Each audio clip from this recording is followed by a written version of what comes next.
अमेरिकी सदर ने पाक भारत जंग के बाद पाकिस्तान को भारत के बराबर खड़ा कर दिया। ट्रंप की बेएतनाई से मोदी आलमी तन्हाई का शिकार, चीन से राहो रस्म बढ़ाने के लिए बेताब। न्यूयॉर्क टाइम्स ने मोदी की नाकाम सिफारती पॉलिसीज पर रिपोर्ट शाया कर दी। भारतीय वज़ीर-ए-आज़म अमेरिका और चीन से ताल्लुकात निभाने में नाकाम रहे। पहले मोदी ने चीनी सदर के लिए रेड कारपेट बिछाया। 2020 में सरहदी झड़पों से दूरियां पैदा हुई। चीन से ताल्लुकात खराब होने पर मोदी ने अमेरिका से उम्मीदें लगा ली। ट्रंप के लिए अपनी सियासी साख दांव पर लगा दी। प्रोटोकॉल के बरखिलाफ ट्रंप के जलसे में भी शिरकत की। दूसरी मरतबा इख्तिदार के बाद ट्रंप ने खुलेआम मोदी पर तनकीद की। भारतीय मईशत को मुर्दा करार देते हुए 50% टैरिफ लगा दिया। अमेरिका से जवाब मिलने पर मोदी ने फिर चीन से पींगे बढ़ाना शुरू कर दी हैं। भारत दो आलमी ताकतों के दरमियान घनचक्कर बन चुका है। अमेरिकी सदर का एक बार फिर पाक भारत जंग बंदी का तज़किरा, सीज़फायर का क्रेडिट लिया। 5 से 6 भारतीय तैयारे गिरने की तस्दीक की। अज़रबैजान और आर्मेनिया के दरमियान मुकम्मल जंग बंदी और अमन मुआहिदे पर दस्तखत करवाए। कहा कि दोनों ममालिक बड़ी जंग की तरफ जा रहे थे। उन्हें कहा लड़ाई नहीं तिजारत करो। दोनों सदूर ने यकीन दिलाया है कि अब जंग नहीं होगी। अब दोनों ममालिक तिजारत और मईशत को तरजीह देंगे। अज़रबैजान के सदर ने कहा आज तारीखी दिन है, अमन के लिए नया रास्ता खुला है। आर्मेनिया के वज़ीर-ए-आज़म का कहना था कि जंग बंदी अमरीकी सदर की आलमी लीडरशिप का एक सबूत है। दोनों ममालिक के सदूर ने डोनाल्ड ट्रंप को नोबेल अमन अवार्ड देने का मुतालबा किया है।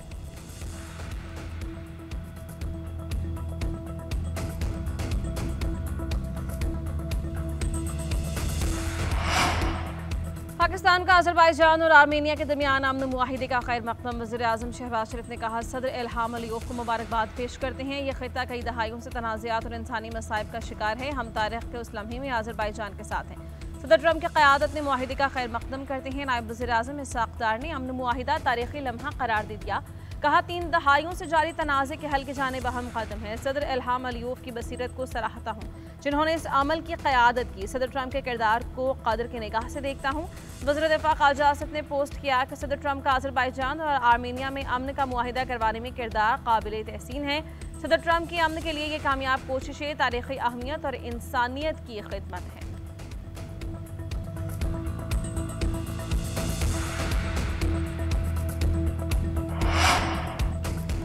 जिन्ना हाउस अस्करी टावर हमला और थाना शादमान को जलाने के 3 मुकदमात ATC लाहौर ने उमर अयूब की अबूरी जमानत की दरख्वास्तें खारिज कर दी। अबूरी जमानत की मियाद खत्म होने पर उमर अयूब पेश न हुए। वकला ने मौक़िफ़ इख्तियार किया कि अदालत ने 10 साल कैद की सज़ा सुनाई है। उमर अयूब हिफाजती जमानत के बगैर यहाँ पेश नहीं हो सकते। पेशावर हाईकोर्ट से हिफाजती जमानत के लिए रुजू किया है। अदालत ने रिमार्क्स दिए कि सज़ा हो चुकी है तो मुजरिम अदालत के सामने सरेंडर कर दे। सज़ा याफ्ता मुजरिम को राहदारी और हिफाजती जमानत नहीं मिलती। ना ही सरेंडर से पहले मुलजिम अपील दायर कर सकता है। अदालत ने इस्तिस्ना की दरख्वास्त मुस्तरद कर दी।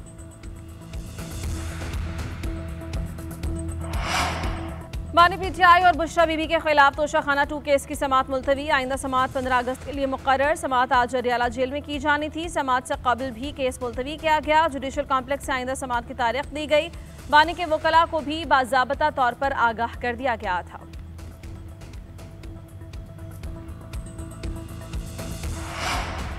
एक भी रुकन ज्यादा हो गया तो वज़ीर आला KP के खिलाफ अदम एतमाद लाएंगे। हो सकता है कि PTI खुद ही अली अमीन गंडापुर के खिलाफ अदम एतमाद कर दे। गवर्नर फैसल करीम कुंडी की KP हुकूमत पर तनकीद। अली अमीन गंडापुर को काबिल और अच्छा बच्चा करार दिया। कहा वो विकेट के दोनों तरफ खेलते हैं। खुद को बहुत समझदार समझने वाले सेनेट में हलफ लेने के लिए भी हाजिर नहीं हुए। जो लोग माजी में NRO देने से इनकार करते थे आज खुद NRO की दरख्वास्त कर रहे हैं। 9 मई के किरदारों का एहतसाब होना चाहिए। जजा और सज़ा का निज़ाम ठीक किए बगैर मुल्क का निज़ाम दुरुस्त नहीं हो सकता।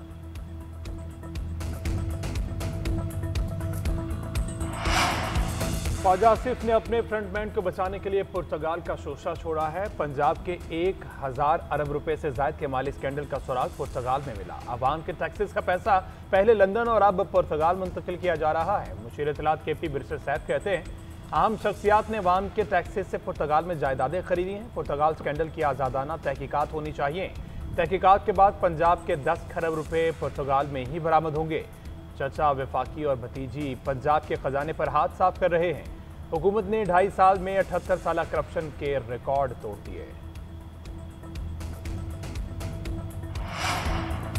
गजा की सूरत हाल पर सलामती काउंसिल का इजलास 1 दिन के लिए मौखर। इजलास कल मुनक्किद किया जाएगा। इसराइली कब्जे के ऐलान के बाद हंगामी इजलास बुलाया गया था। उधर 5 ममालिक की गजा पर इसराइली कब्जे के फैसले की मजम्मत। जर्मनी, इटली, ऑस्ट्रेलिया, बरतानिया और न्यूजीलैंड ने मुश्तरका बयान जारी किया। मजीद बड़े फौजी ऑपरेशन का इसराइली फैसला मुस्तरद। मुश्तरका बयान में कहा कि 2 रियासती हल पर अमल दरामद के लिए मुतहिद हैं। जर्मनी, डेनमार्क, चीन, सऊदी अरब और तुर्किया की भी मजम्मत। जर्मन चांसलर का इसराइल को असलहा बेचने से इनकार। डेनमार्क ने कब्जे का प्लान फौरन वापस लेने का मुतालबा कर दिया। चीनी वज़ारत ख़ारिजा का सेहूनी फैसले पर इजहार तशवीश। अक़वाम मुत्तहिदा ने भी मनसूबा फौरन रोकने का कह दिया। सिफारती ताल्लुकात को मज़ीद मजबूत बनाने का आज़म। नायब वज़ीर-ए-आज़म इसहाक़ दार आइंदा हफ्ते बरतानिया का दौरा करेंगे। आला बरतानवी हुकाम के साथ अहम मुलाकातें होंगी। नायब वज़ीर-ए-आज़म एंजेला वज़ीर ममलिकत बराए जनूबी एशिया के साथ मुलाकाती शेड्यूल। पाक बरतानिया ताल्लुकात और ख़ित्ते की सूरत हाल समेत मुतअद्दिद उमूर ज़ेर बहस आएंगे। 17 अगस्त को पाकिस्तान कम्यूनिटी की तक़रीब में शिरकत भी करेंगे। पंजाब असेंबली की रुकनीत मुअत्तली का इक़दाम। लाहौर हाईकोर्ट में चैलेंज। इम्तियाज़ महमूद शेख ने लाहौर हाईकोर्ट में दरख्वास्त दायर कर दी। मौक़िफ़ इख्तियार किया कि असेंबली इजलास के दौरान 4 क़वानीन की मंजूरी के वक्त कोरम की निशानदही की। स्पीकर पंजाब असेंबली ने असेंबली रूल्स 4 और 5 का गलत इस्तेमाल किया।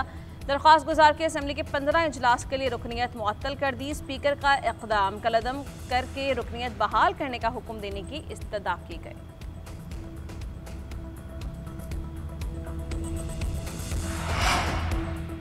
पंजाब हुकूमत का गंदम के काश्तकारों को रिलीफ फराहम करने का ऐलान। बुआई से पहले ज़राई मदाखिल की लागत में कमी का हुक्म। खाद की वाफर दस्तियाबी यकीनी बनाने की हिदायत।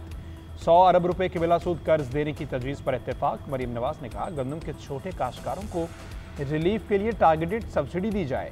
काश्तकार को अकेला नहीं छोड़ेंगे, हुकूमत पूरा साथ देगी। पंजाब के किसानों को सबसे ज़्यादा सहूलत और हुकूमती मुआवनत हासिल है।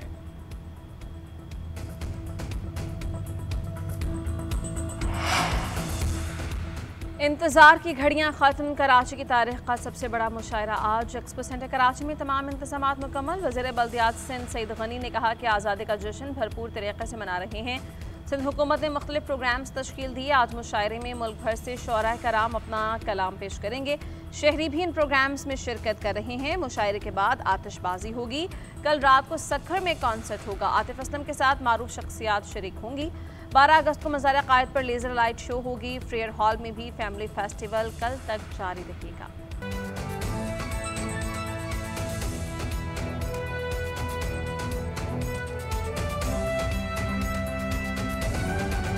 पाकिस्तान तहरीक इंसाफ ने रुकनीत मुअत्तली के इक़दाम को लाहौर हाई कोर्ट में चैलेंज कर दिया है। रुकने पंजाब असम्बली इम्तियाज़ महमूद शेख ने अज़हर सदीक़ एडवोकेट के तवस्सुत से लाहौर हाई कोर्ट से रुजू किया है। मज़ीद क्या तफसीलात है बताने के लिए हमारे साथ हमारे नुमाइंदे इबादुल हक भी मौजूद होंगे। अपने नाज़रीन बताएं तहरीक इंसाफ ने रुकनीत मुअत्तली के इक़दाम को लाहौर हाई कोर्ट में चैलेंज कर दिया है। रुकने पंजाब असम्बली इम्तियाज़ महमूद शेख ने अज़हर सदीक़ एडवोकेट के तवस्सुत से लाहौर हाई कोर्ट से रुजू किया। तफसीलात बताने के लिए इबादुल हक हमारे साथ मौजूद हैं।